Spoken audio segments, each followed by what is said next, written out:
Like in a video game, we can just walk along through this dungeon. As a player, I don't have to use my brain. I don't have to think about looking for traps. I don't have to think about looking for secret doors. I can just walk along, and like a video game, the passive perception mechanic is going to tell me whenever there's one of these things. And it's beautiful. I don't have to use my brain. I don't even have to play the game barely. I can just walk along and things happen automatically.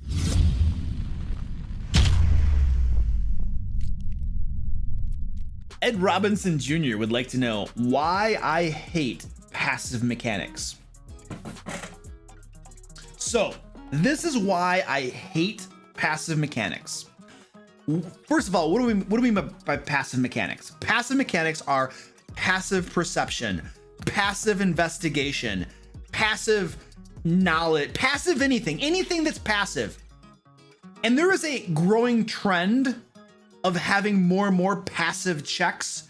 I see this in character sheets. Character sheets now will have little places to note different things that are passive for you. So I see a growing trend toward the use of passive ability checks. Passive perception obviously is the one that we started with, and then now it seems to be growing where they're calculating the passive stuff for everything, which is not hard to calculate, but anyway, it is a growing trend that I see, and I hate the idea of passive perception and other passive mechanics with a passion. And the reason is that overall it encourages lazy gameplay. So why? Well, okay, so just walking along in this dungeon, and do I need to look for traps? No, I don't, because my passive perception's gonna find those traps, or better yet, the druid over here who has a crazy high passive perception, he's gonna find those traps. We're walking along in this dungeon. Do I need to look for secret doors? You better believe I don't have to, because we have a dwarf with a racial trait and decent wisdom score because he's a cleric. And you know what? He's gonna find all of those secret doors. Do I need to worry about finding anything in the game? No, because of passive perception. So, like in a video game, we can just walk along through this dungeon. As a player, I don't have to use my brain. I don't have to think about looking for traps. I don't have to think about looking for secret doors. I can just walk along, and like a video game, the passive perception mechanic is going to tell me whenever there's one of these things. And it's beautiful. I don't have to use my brain. I don't even have to play the game barely. I can just walk along and things happen automatically. So the passive mechanics make for lazy players. It makes for less interesting gameplay when all I'm doing is just walk. Like, one of the three pillars is exploration, and passive mechanics erode that pillar of D&D, and it makes it so that I don't have to explicitly say that I'm looking for anything. I don't have to use my brain to find these things. I just rely on what? Passive mechanics to find them for me. And when I'm relying on passive mechanics, what am I really relying on? I'm relying on the dungeon master to tell me when my passive perception found that trap, which means the dungeon master needs to know what different people's passive perception is, so that when the group is heading that way, somebody who has a high passive perception can spot that trap or spot that secret door. So that means the dungeon master's got to keep track of those things and be comparing those results. And then as you expand the amount of passive things that are happening, you have more things the dungeon master is keeping track of passively, so that they have to alert the players when that thing happens, which means the dungeon master is doing more work. Now you're gonna be like, Luke, it's not that big of a deal. You write it down on a piece of paper, you keep track of it. It's not that big of a deal. Why are you freaking out over the dungeon master doing more work? Because, have you ever heard of the saying, the straw that broke the camel's back? The dungeon master already does tons of stuff. And so we're just gonna keep on adding a little bit more, a little bit more, a little bit more that they have to do when they're running a game. At what point can you just keep adding all these little things before they just can't handle it all anymore? So it makes for lazy gameplay. It erodes the pillar of exploration in the game. It makes it more like a video game where you don't have to use your brain and you can just go forward, and the mechanics in the game will just catch you and alert you when something is wrong.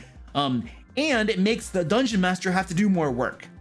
So all of these are just reasons that I just don't like passive mechanics.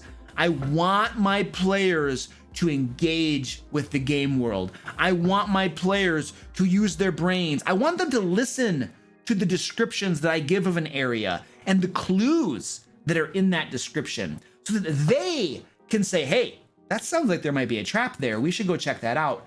Wait a second. You said there was a breeze? Why is there a breeze? Hey, you guys, let's look for a secret door.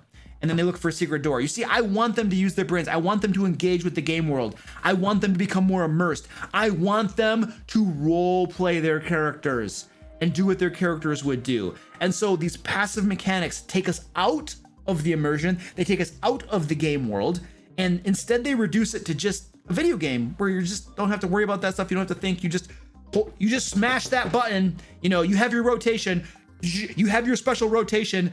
For those of you who play like WoW, you have your rotation, just smash that rotation and everything else takes care of itself. Or you can have auto attack on, just auto attack, you know. So that is the main reason there, you know, that I hate passive mechanics. The common objection to this, of course, is Luke,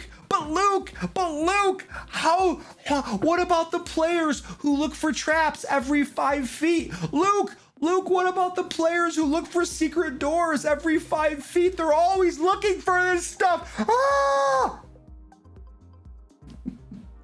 I don't know where this comes from. I have been running D&D 5th edition for 4 or 5 years or so. I can't keep track of it. And I've never used passive mechanics. I don't like them. You have to actively search for traps, actively search for secret doors. I've always run it that way. I have never once, out of all of the groups that I have like 4 groups running at the same time. And I have had for like the last 4 or 5 years, roughly, give or take. And I've never had players who stop to look for traps every 5 seconds, who stop to look for secret doors every 5 seconds. I never have had that happen, ever.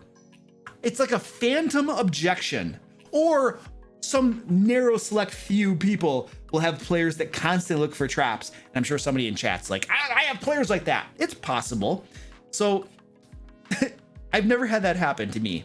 And I think part of the reason I never have had it happen to me is possibly, I'm just spitballing here, but my players know that Luke doesn't put tons of traps in his dungeons. And when he does put them, he puts them in places where it would be logical for there to be a trap, because per the video that I made today, when you're placing a trap, you want to put it in a place that makes sense to have it. So places like choke points, doors, chests, things that you want to protect or guard are going to have traps. So when they are in logical places, then players will check real quick. And a lot of times in my description of things, there might be a clue that there's a trap there. And perceptive players who are paying attention to what I'm telling them, what I'm explaining to them when I set a scene, are going to get little clues to there being a trap. They look for a trap, they might find it. They are rewarded for having paid attention to what I am saying and to the flavor text of the game.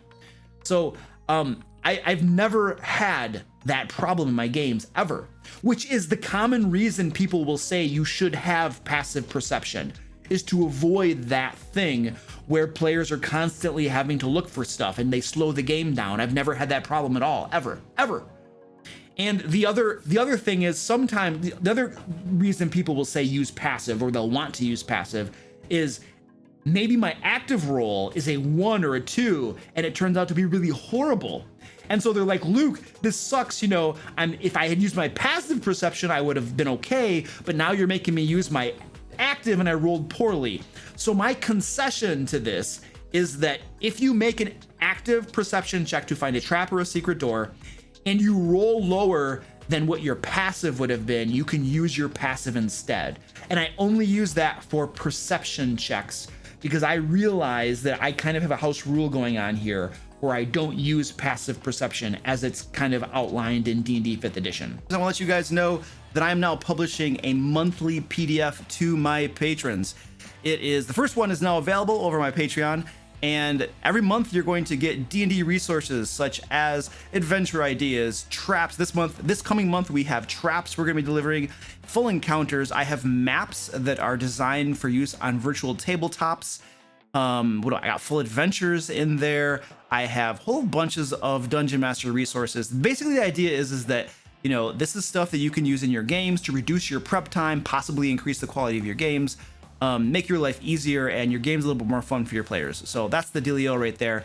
I got custom monsters too that I do as well. So lots of cool stuff. And I've teamed up with the Mad Cartographer too to deliver a lot of these really high quality professional maps to you guys. So really cool stuff going on. And it's going to get better and better too, as this is my very first one I've ever done. And I am all about continual improvement and making things better and better and better. And that is no different from my Patreon PDF. So you can go check that thing out right there.